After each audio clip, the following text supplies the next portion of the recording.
Dalam kesaksian di persidangan, Luhut Binsar Panjaitan, Menko Marves, menunjukkan percakapan intens dengan Haris Azhar. Luhut menyatakan selama ini Haris Azhar sering mengontaknya, sering ke kantor bahkan ke rumah Luhut.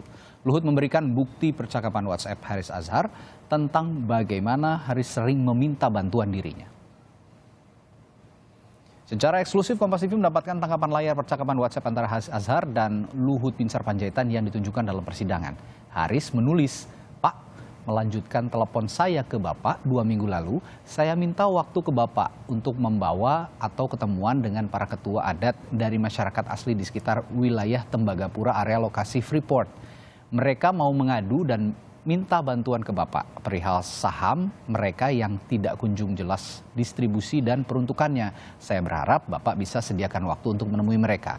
Dan Luhut menjawab, "Silakan saja," dan mengatur hari pertemuannya. Demikian bunyi atau isi percakapan WhatsApp antara Luhut Binsar Panjaitan dan Haris Azhar yang kami dapatkan secara eksklusif.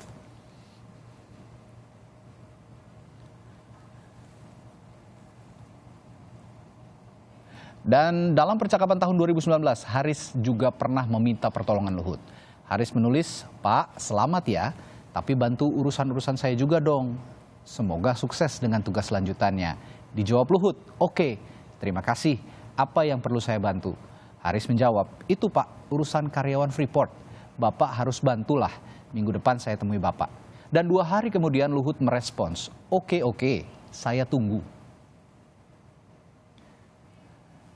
Dan sebelumnya pada 25 Juni 2019, Haris juga pernah meminta waktu Luhut untuk bertemu membicarakan soal 8.000 karyawan Freeport Indonesia yang di PHK sepihak.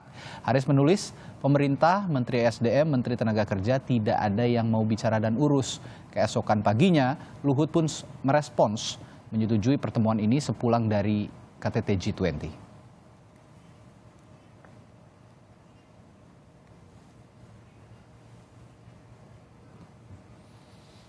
Dan isi dari sidang kasus pencemaran nama baik akan kami hadirkan kembali. Potongan-potongannya sudah tadi sudah bergulir setelah jeda di Breaking News Kompas TV. Tetaplah bersama kami.